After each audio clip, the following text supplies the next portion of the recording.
I think it's time we had a conversation about what it's like to consume a lot of finance-related videos on YouTube, especially more general advice ones, and why this isn't really the best idea for everyone. One of the reasons I do analysis of specific stocks based on models and then basically show a valuation based on my assumptions is because I want to show you what my assumptions and my mental model is like, but I don't want to assume that that's going to apply to you. I show you a framework and then you can edit it however you want. However, some videos will straight up tell you buy this stock, or they'll tell you, hey, save up this much or do this side hustle to make X amount of money.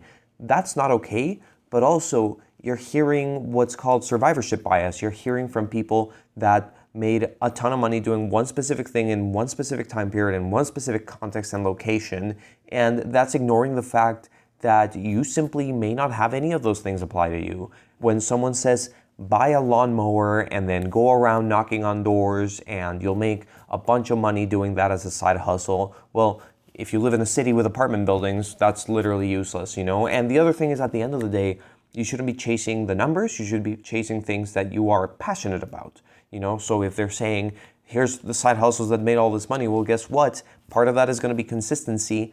And if you have no passion for mowing lawns, even if you're in a great place where everyone has a lawn that needs to be mowed, well, you're gonna kind of run out of steam or burn out, and then you're not gonna make the money you could possibly make with that side hustle because it just didn't happen. You just don't have the passion for it.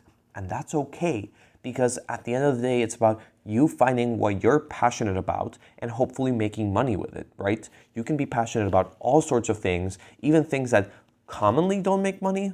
But if you figure out a way to make a business out of it, to make a YouTube channel that you're consistent and you make high quality things that people want to watch, if you make an app related to whatever that hobby is or whatever that thing you're passionate about is, there's many ways to make a lot of money out of it. Same with investing. I mean, it's not about chasing what people recommend or what people have made money with, because again, that's survivorship bias. You're seeing people that made a lot of money with a specific stock. When people say I made a ton of money with Tesla, does that mean you should invest with Tesla right now? No, timing is everything too, because there are people who lost a lot of money with Tesla because they got in and got out at the wrong times or made very sketchy decisions with it. You're not hearing from them. You're hearing from people who bought in 2020 when all stocks were depressed and then just rode that wave and rode some through speculative investments that happened to go well.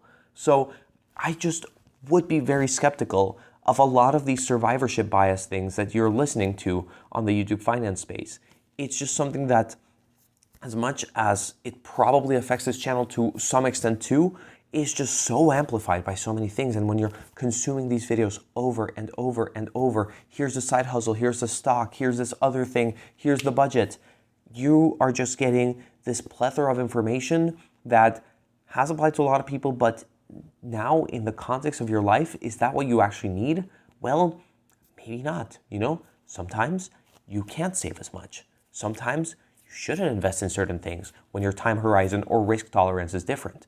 Hell, sometimes some really good investments are just not for certain people. Some people can't sleep well knowing that they made a certain investment, even if in principle it's a good investment. And to me, your sleep is a lot more important than any investment you could possibly make. Personally, you still want to survive. You still want to live a good quality of life. So yeah, the point of this ramble is just telling you, remember survivorship bias. Remember that you are your own person with your own context and your own battle. It's okay to try things and fail. It's okay to be searching, to not have the same results as people in the finance space have. You are not a millionaire by 30. Okay, that's fine. Guess what?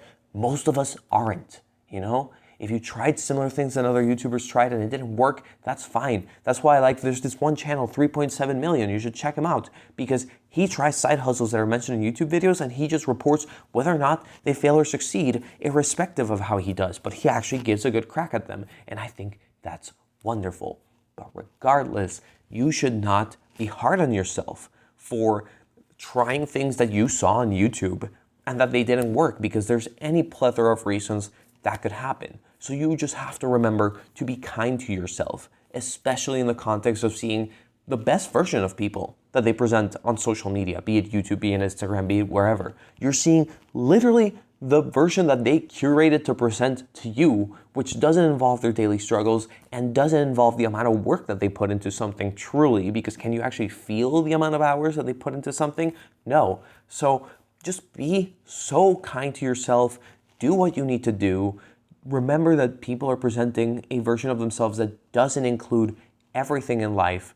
And I really do think if you manage to do those things, if you manage to not get bogged down by just every piece of content, instead of clicking on every new piece of content, you just go out there and try to do something nice for yourself, for your business, whatever, then over time, that'll add up and you'll have good results. And sure, you may not make $3 billion by age 30, but you know what? You'll be living okay and you're gonna be just okay. So yeah, I hope this little ramble that I had helped at least motivate one person. As long as that happened, I'm pretty happy with it. Thank you and take care of yourself.